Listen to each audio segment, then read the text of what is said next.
آپ کے پاس جیسی آئے تو انہوں نے کہا ایک جملہ یہ کہا بیٹا مجھے معلوم نہیں کس کی غلطی ہے کس کی خطا ہے.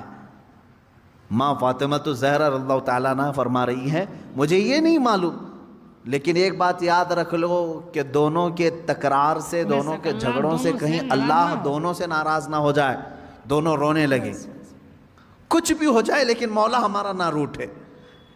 تو حضرت فاطمہ نے کہا میں نے اپنے ابا جان سے حدیث سنی ہے جو معافی مانگنے میں پہل کرتا ہے، جو معافی مانگنے میں پہل کرتا ہے وہ جنت میں بھی پہلے جائے گا.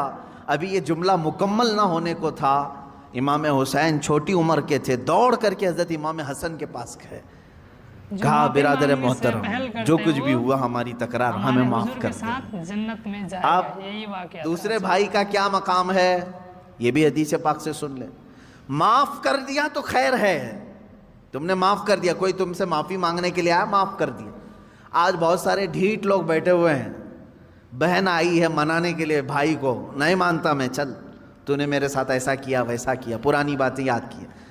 بھائی آیا ہے اس کے گھر میں شادی ہے، چلو بھیا آ جاؤ، نہیں، پرانے گڑے مردے نکال کر کے بھائی کو رخصت کر دیا، ہم تجھے معاف نہیں کریں گے، زندگی بھر معاف نہیں کریں گے. وہ لوگ بھی سن لیں، تمہاری ذمہ داری تھی معافی مانگنے کی، تم معافی مانگ لیے، بہت اچھا کیے کیونکہ پہلے جنت میں جاؤ گے. اب جس کے پاس گئے تھے معافی مانگنے کے لیے اس نے نہیں معاف کیا، میرے آقا صلی اللہ علیہ وسلم کی حدیث ہے، حضور فرماتے ہیں کل قیامت کے دن وہ میری شفاعت کے قریب بھی نہ آئے. حضور نے فرمایا میری شفاعت کے قریب نہ آئے جو اپنے بھائی کو معاف نہیں کرنا چاہتا.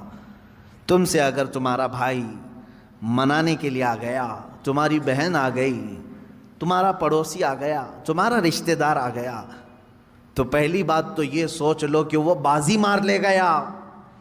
معافی تو تمہیں بھی مانگنا چاہیے تھا، پہل میں کیوں نہ کروں، لیکن وہ بازی مار لے گیا، جنت میں پہلے جائے گا. اب اگر تم نے معاف کر دیا تو خیر ہے، نہیں معاف کرا تو کل قیامت کے دن شفاعت رسول سے بھی محروم ہو جاؤ گے. اب رسول اگر شفاعت نہ کریں کس کے پاس جاؤ گے؟ وہاں تو آدم علیہ السلام سے لے کر عیسیٰ علیہ السلام تک ہر کوئی کہہ رہے ہیں اذهبوا الی غیری، جاؤ میرے علاوہ کسی اور کے پاس جاؤ. کس کے پاس جاؤ گے؟ اگر نبی بھی منع کر دیں جاؤ تمہاری شفاعت میرے پاس نہیں. اللہ کے نبی صلی اللہ علیہ وسلم فرماتے ہیں جو اپنے بھائی کو معاف نہیں کرتا کل وہ میری شفاعت کے قریب نہ آئے.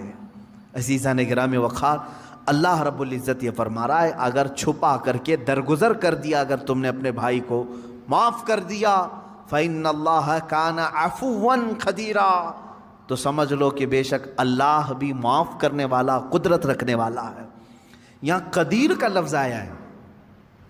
عفو کا مطلب ہوا معاف کرنے والا، قدیر کا مطلب ہوا قدرت رکھنے والا. دونوں کی میچنگ کیا ہے؟ معاف کرنے والا ہے، قدرت رکھنے والا ہے. معاف کرنے والا ہے، قدرت رکھنے والا ہے. میرے عزیزو، قدیر کے لفظ کا اس میں جو کمبینیشن ہے وہ جو ہمیں یہاں نظر آتا ہے وہ یہ ہے کہ مولا تبارک و تعالیٰ تمہارے گناہ سمندر کے برابر بھی ہوں تو قدرت رکھتا ہے کہ وہ معاف کرتے. یہ قدرت ہے اس کی کہ وہ قدیر ہے. یہاں تک کہ ایک شخص آیا حضور اکرم صلی اللہ علیہ وسلم کی بارگاہ میں، اس نے کہا اے رسول پاک میرے گناہ بہت زیادہ ہو گئے، بہت زیادہ ہو گئے، کیا میری معافی ہو سکتی ہے؟ اللہ کے حضور میرے آقا صلی اللہ علیہ وسلم نے عرض کیا کہ مولا کیا اس بندے کی معافی ہو سکتی؟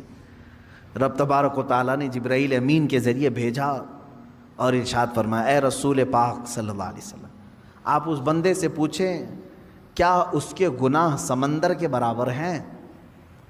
حضور صلی اللہ علیہ وسلم نے اس سے پوچھا کہ اللہ تعالیٰ نے یہ سوال کیا ہے تجھ سے؟ اس نے کہا نہیں، اس سے بھی زیادہ ہیں، اس سے بھی زیادہ ہیں. رب تبارک و تعالیٰ نے پھر فرمایا اے حبیب اس سے پوچھیں پوری دنیا کے درختوں کے پتوں کے برابر ہیں اس کے گناہ؟ حضور نے جب یہ پوچھا تو اس نے کہا اس سے بھی زیادہ ہیں، اس سے بھی زیادہ ہیں. رب تبارک و تعالیٰ نے فرمایا اے رسول اس سے پوچھ لیں زمین و آسمان کے بیچ میں جتنا خلا ہے کیا اتنے گناہ ہیں اس کے؟ حضور صلی اللہ علیہ وسلم نے اس سے سوال کیا رب تعالیٰ تجھ سے یہ پوچھ رہا ہے تو بندہ کہتا ہے شاید اس سے بھی زیادہ ہوں گے، میرے گناہ شاید اس سے بھی زیادہ ہوں گے۔ اب رب تبارک و تعالیٰ فرماتا ہے اے رسول اس سے فرما دے چاہے جتنے بھی گناہ ہوں گے میری رحمت سے تو زیادہ نہیں،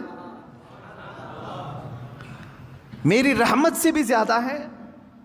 اب رسول کریم صلی اللہ علیہ وسلم نے اس بندے سے پوچھا رب تعالیٰ اب تجھ سے یہ پوچھ رہا ہے، تو نے کہا تیرے گناہ سمندر سے زیادہ، پتوں سے زیادہ، زمین و آسمان کی خلا سے زیادہ، کیا تیرے گناہ رب کی رحمت سے بھی زیادہ ہیں؟ وہ رونے لگ گیا، کہا اے اللہ کے رسول اللہ رب العزت کی رحمت بے کراں ہے، بے حساب ہے، میرے گناہ اس کی رحمت کو کہاں لگیں گے؟ تب رب تعالیٰ نے فرمایا اے رسول اس سے فرما دیں تیرا رب قدیر ہے، قدرت رکھتا ہے، یہ بڑے گناہوں کو بھی معاف فرما سکتا ہے۔